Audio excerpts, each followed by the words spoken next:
Okay, roll.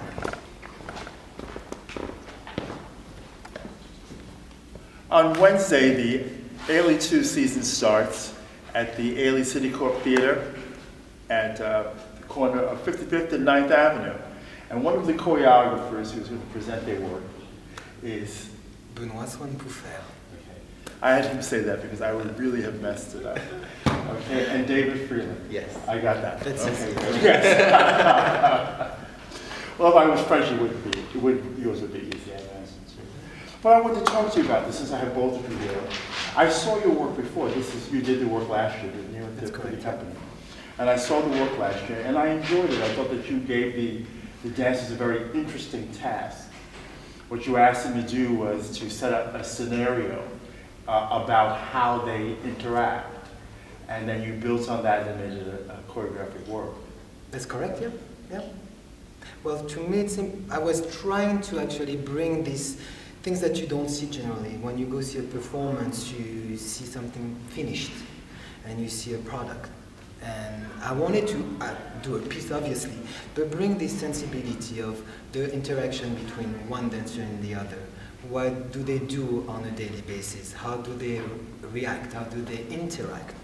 And that's what I was trying to bring out of those dancers. But I got a sense of that. Oh, you did? Yeah, oh yes, of course I did. You know, it was like watching someone construct a garment. That was a good way of putting it, yeah. I imagine. Because you saw how all the pieces got cut and then fit together, and then how they kind of performed toward the end into some kind of product. Absolutely. Yeah. We start with David.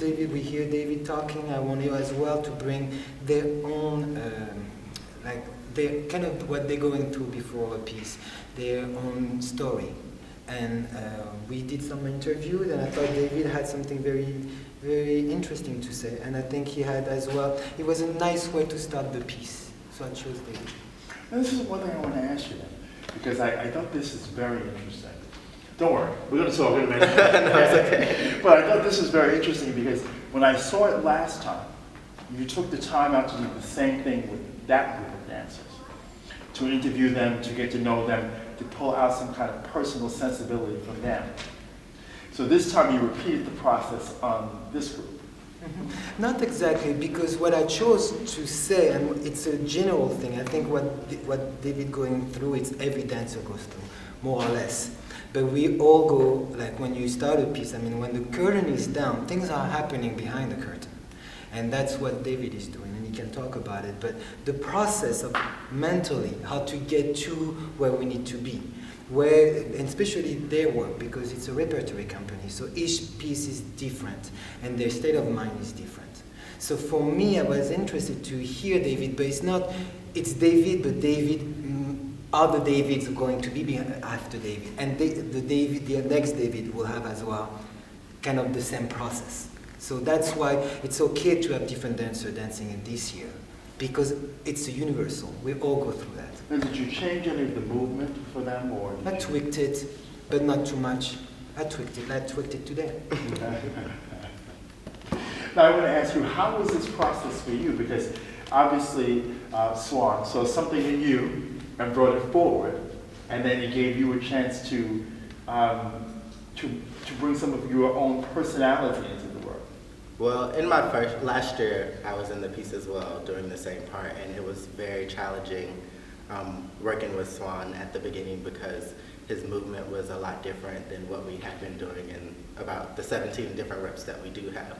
So in this work, he challenged us to go deeper than what we normally do. Like, yeah, I'm thinking about, okay, when the curtain is usually down, I'm like, okay, what's the musicality? How do I want to dance this today different than every other day? Because I can do this piece 3 times in 1 week. And for the audience to relate, for it to be genuine and new to me, I have to come up with a different story every time in my head. Although like the steps are the same, my mentality and the attack and the musicality of it can be slightly different. Do you ever stand in the wings and say, oh my God, what's the first step? No, I usually tend to not do that because once you do that, then everybody else does that. It's kind of like, you usually have time before, like, in between most of our pieces, we get about 15 minutes. So you have 10 minutes to let the last piece go, and you have 5 minutes to just hone in on this piece. So you generally get enough time to really think, and you, going into each piece, you have to erase what you just did because now you have to move on and tell a different story. Now, on that same note, this is your second year in Ailey II. Yes, it is. And being in a serious repertory, because you basically are doing different works all the time, and you're expected to come in, learn a rep, tour it, come back, learn more material, maybe perform it in New York, and then learn more things and go back on the road. How has that built your professionalism?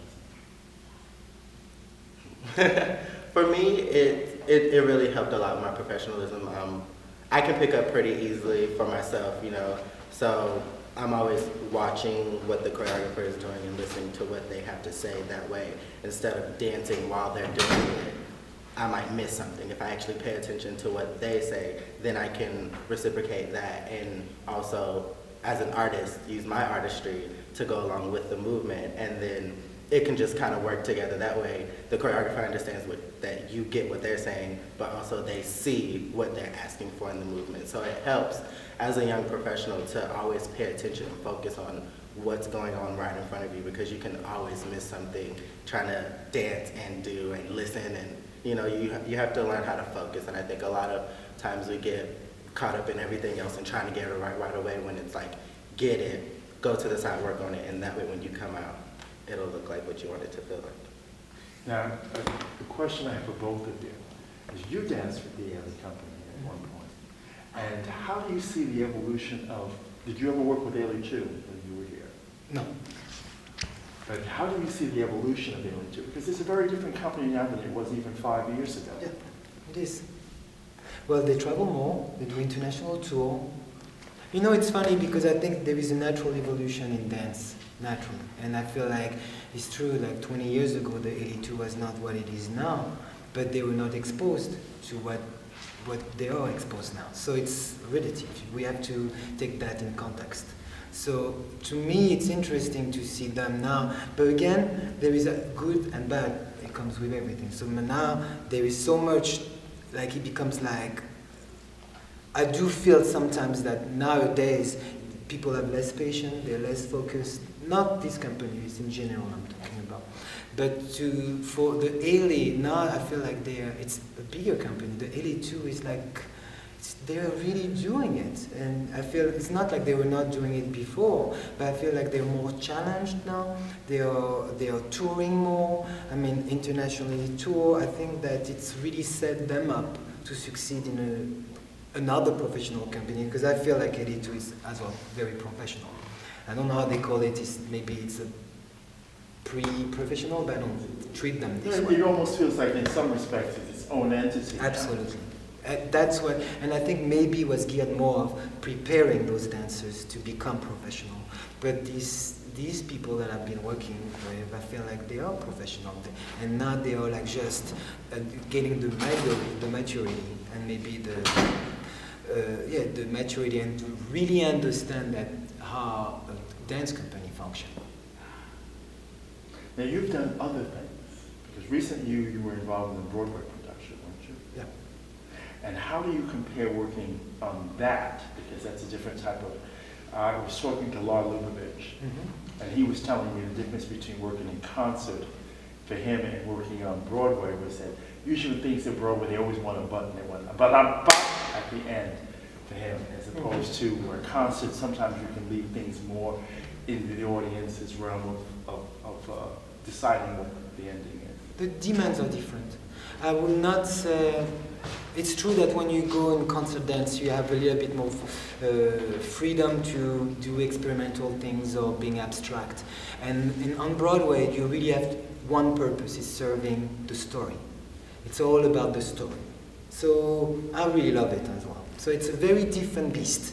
I feel like, to me, and I've done both, and to me, you can compare, Like when I did old pieces, other pieces, creating pieces, you sometimes feel you can create an atmosphere, you can create things that sometimes goes and there is no really story based. It's about either visuals, either sensibility. When Broadway is different. It's more you have to serve a purpose, the story. And just right now, what do you see yourself doing in the next year? Hopefully continuing to still dance, whether it be in the first company or anywhere else. I'm kind of excited for the next chapter of my life. Ailey II has been a great experience.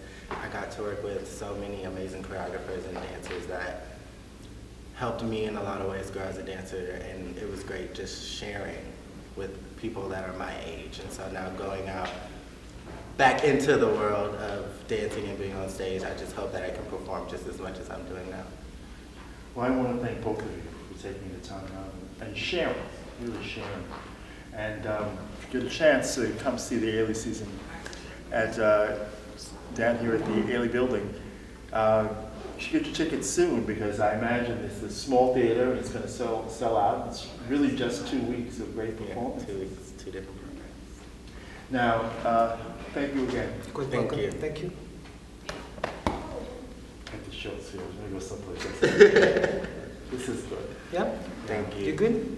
Yeah, let me see how much time we have. Last time, perfect. It's 11 minutes and it's still moving. I had this great interview with Desmond Richardson, and we talked for 20 minutes, and after the first 2 minutes, the camera had shut off. So, I was so mad. Sorry about that. I saw mine. I never got